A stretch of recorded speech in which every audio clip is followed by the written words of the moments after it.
Indonesian. I wanted an Indonesian Bible to master a few words of the Indonesian. So I went to the Bible house in Durban. My city in South Africa has got a Bible house where they specialize in Bibles in different languages. I want an Indonesian Bible. They said they haven't got it. Okay. I said, try Johannesburg. They might have it. So when I went to Johannesburg, I go to the Bible house in Johannesburg.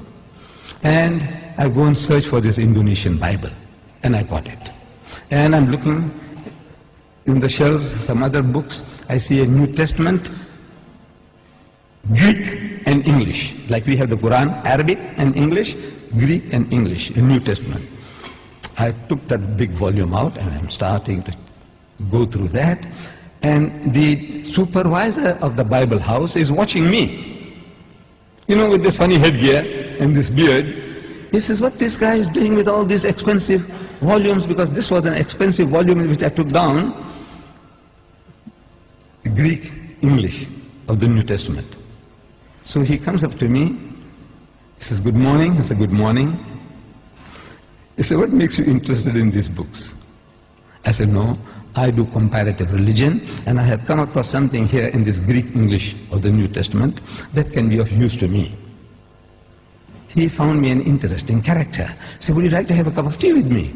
I said, no, I don't mind at all. So he took me into his office. I said, now, you know, we believe in Jesus.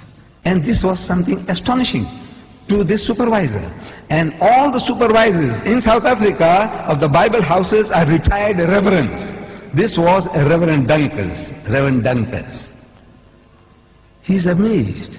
I says, you know, we believe in Jesus and in his miraculous birth. And so saying, I started repeating these verses from the Quran.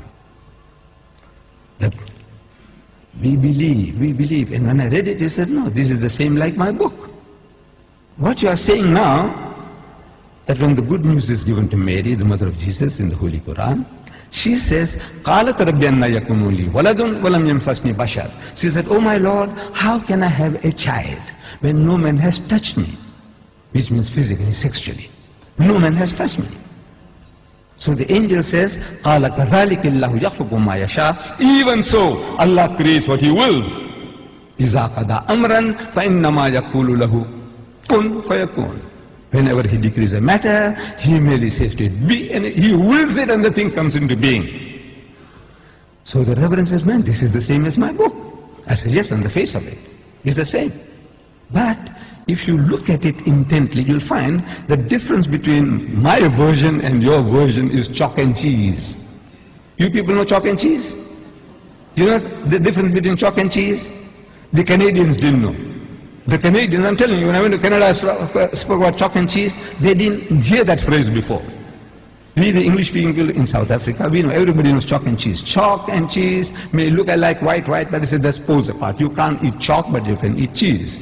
No? But the Canadians didn't know. The Canadians didn't know. I'm telling you. I don't know whether you people know. Difference between chalk and cheese. The poles are, in other words, poles apart. So they said, how?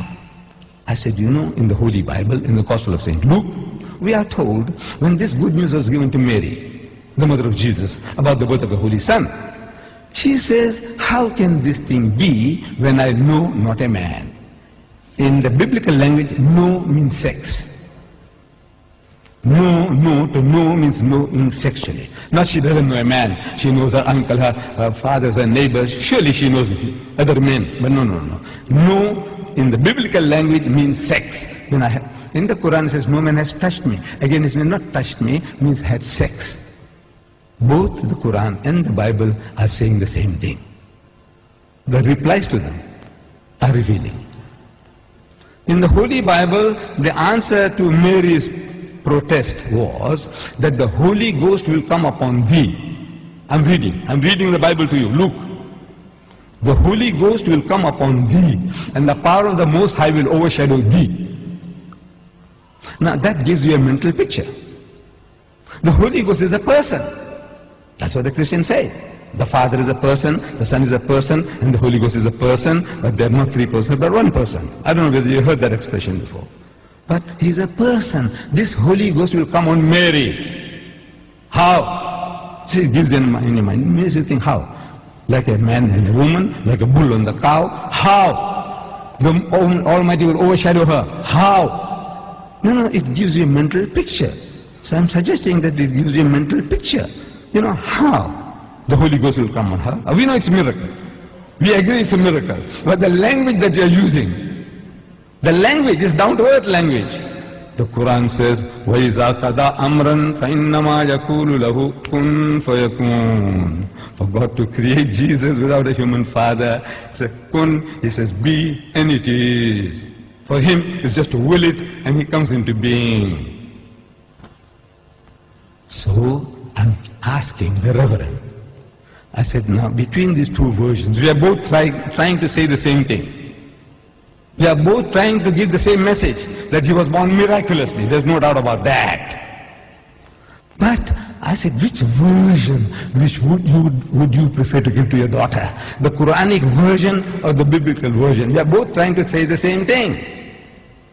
He said, he bowed his head down in shame, and he said he would prefer to give the Quranic version. This is Reverend Dunkers, the head of the Bible Society in Johannesburg.